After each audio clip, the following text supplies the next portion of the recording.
So, yan, gagawa tayo ng parang nacho salad. Gagamitin na natin is mais, original yogurt, mayonnaise, ano to? Garlic na powder. Tapos maglalagay din tayo ng paminta powder. Then lemon.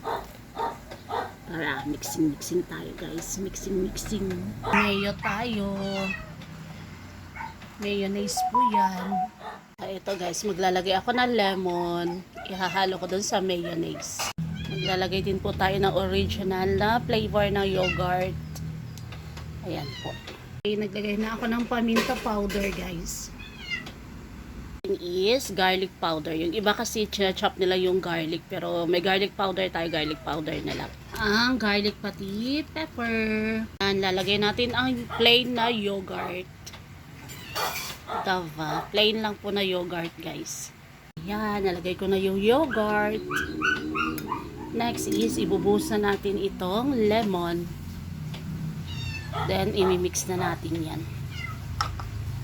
Sige, imimix na natin. Ito na. Sarap ko na ito, masarap. Tikman natin guys.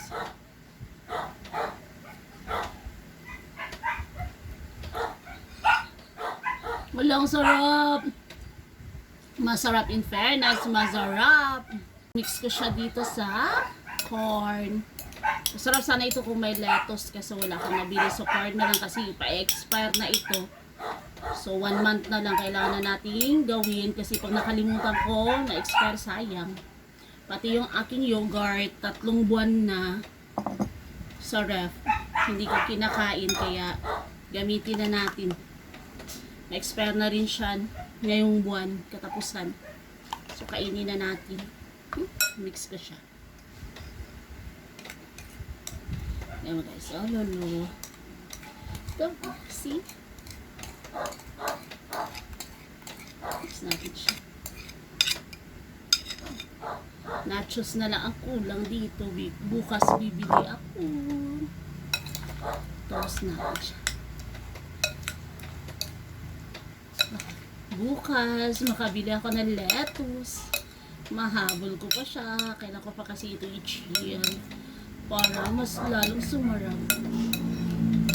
Ito ba? Corn salad. Pwede na sa nachos.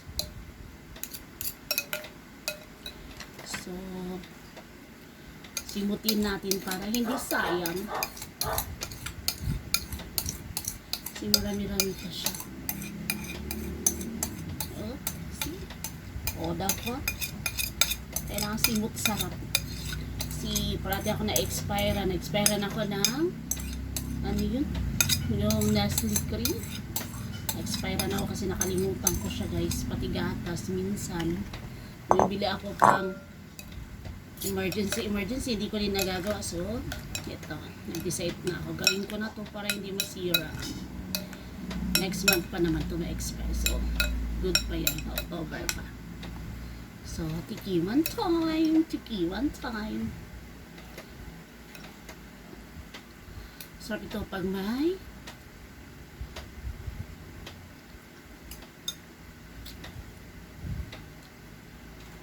bongga. Chop na.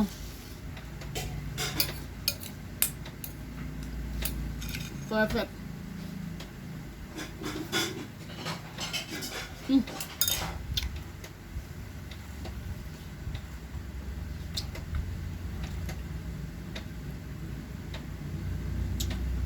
Yan, lalagyan natin siya sa malinis na canister. Ayan siya guys.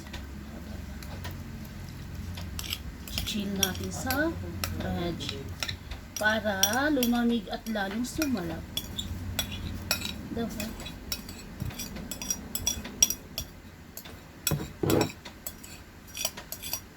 Perfect ang lasa. Pwede na to sa nachos.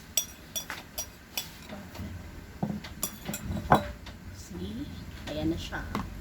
Lagyan lang natin bukas ng lettuce. Tabon.